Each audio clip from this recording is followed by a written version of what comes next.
Danna mana subscribe sannan ku danna mana alamar ƙararrawa ta yadda za ku kalli sababbin videos ɗinmu da zarar mun ɗora. Mun gode.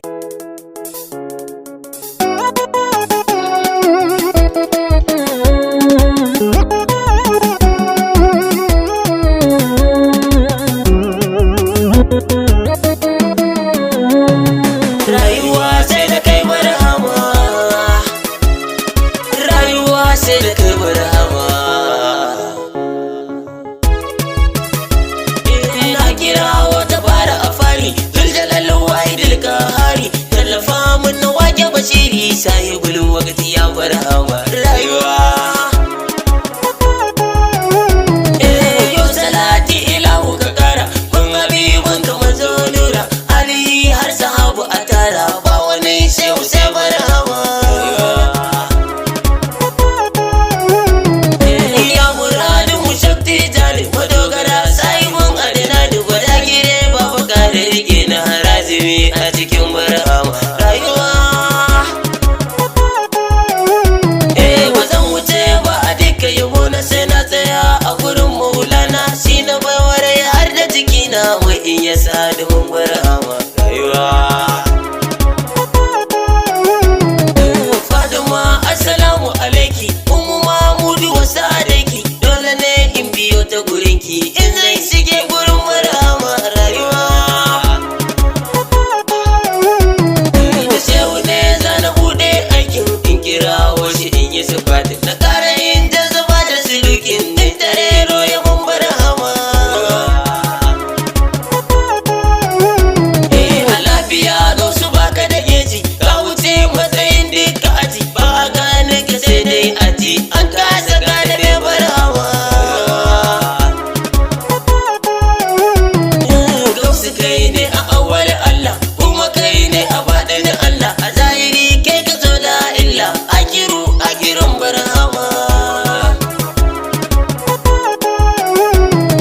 Ya uban kauni ta ɗawarka, a lafiya gausu je ka abinka, har abadin mu muna bayan ka, ba mai hana mu san marhama. Rayuwa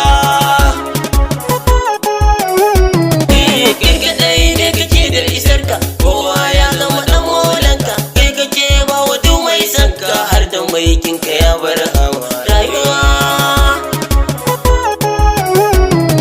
shehu kai ne ka so muka soka, kana har ma muke ta yabanka, masu kin kai ka so suka ki dan su gane kaɗan a isarka. Rayuwa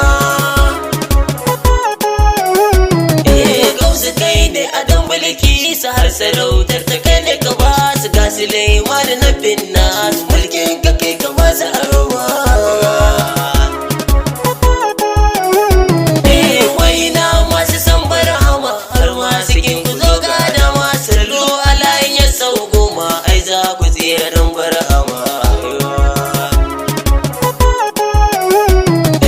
In ba ku yi ku janye jikinku, in kun ki kuma ku ci ubanku, dan shehu za ya mamake ku dan kun ki mai salati goma.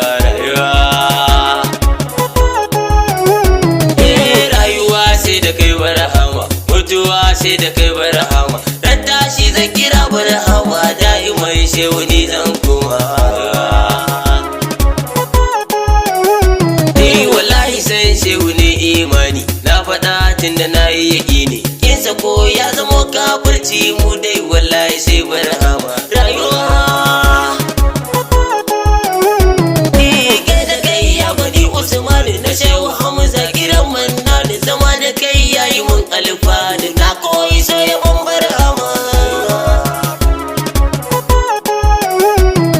Anan nake so na ɗan ja burki cikin yaban gausu babban tafki, dan motorin kuni na yi aiki, Yusuf Sabi'un barhama.